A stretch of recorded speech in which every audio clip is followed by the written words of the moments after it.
Okay, so look at these screenshots.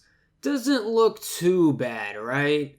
Graphics look okay, lighting looks nice. Spoiler alert, it's all a lie! First, let's show some actual gameplay. In the beginning, they try to make the game look a little cinematic. It's not good and it's not terrible. So for a minute, you get some false hope of any real story being involved here. That is until you pick up a gun and actually start playing the game. You see this beginner area with all these red crates in this giant room? Yeah, this is probably when the game feels the least linear. Remember those screenshots I showed you earlier? Yeah, you can see how linear the actual game is. You'll naturally notice it throughout the gameplay. You'll also notice things like bad AI and not so good gameplay. I wasn't able to tell how bad the enemy AI is because their shotgun can do like half your health, and I didn't want to get too close and die and play this game even more. But I was able to test the AI from a distance, and I realized you're pretty much able to just run past them. This is only the beginning area, but I wonder how much of the game you could just run through. I guess there's the small appeal to speedrunners. This goes hand in hand with the guns not feeling very good to use either. Well, both guns are different stories. The pistol is actually pretty fun and good. You just have to line up your shot with the bad recoil and it's a pretty good gun. But the shotgun is a bit of a mixed bag. Every shotgun is supposed to be good at point blank range, right? Or at least they should be. But this shotgun loses its range pretty quickly, so sometimes it could take a bunch of shots to kill an enemy. The grenades seem to be the best weapon once you get your hands on them. It's also not very fun to kill the enemies in these very linear hallways that you call levels.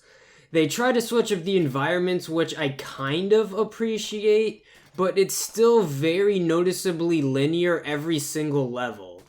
There's this level that was slightly less linear, but you could mostly run past everyone, so it doesn't matter. Oh, don't even get me started on this boat section. In case you couldn't tell, Escape the City tries to be a budget Half-Life game, so obviously there's a boat level. At first I couldn't figure it out cause there's no prompt or anything to use or enter the boat. So my dumbass thought it just didn't work, and would you be surprised if it didn't given the rest of this game?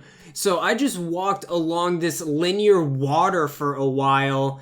Turns out you just have to hit the prompt in a specific spot to use the boat.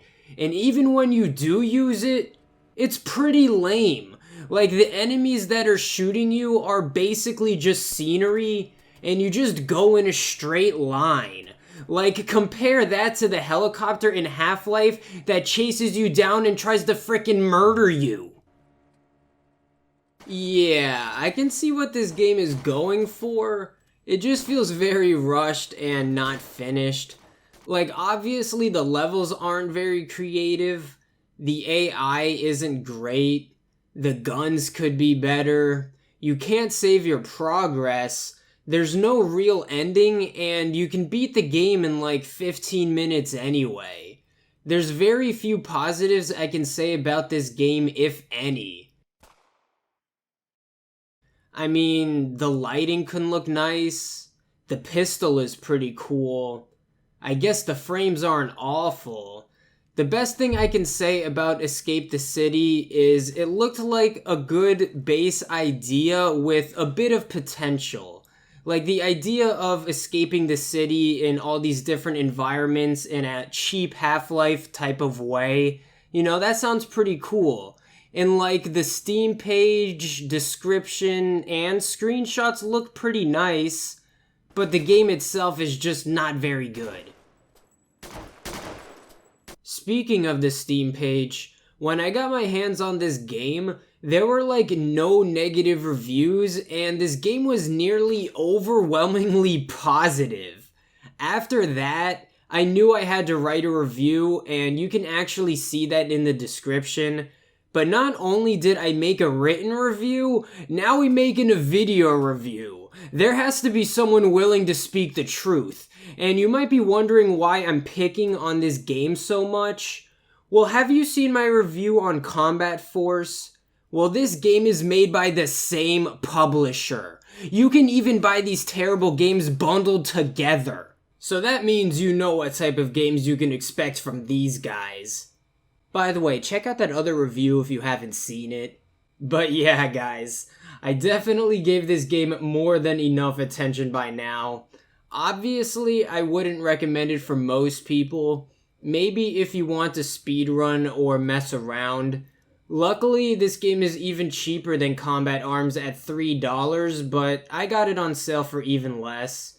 The low price isn't even worth this very linear game you'll only play for an hour, and that feels like it's in early access. Oh yeah, and take a guess of how big you think this game is. Combat Force was like 20 gigs, but think about how small and linear this game is. Escape the City still comes in at a smaller 13 gigs. That's still a lot considering the type of game we've been looking at. It's just another sign that this game isn't the most optimized or well made, but I think you guys got that by this point. This was just another indie game to check off the list, you know? Actually, I don't even know if I can count myself finished with this game because there's no real ending. You just hit a dead end and walk into nothingness. Which is exactly how I'm going to end this review.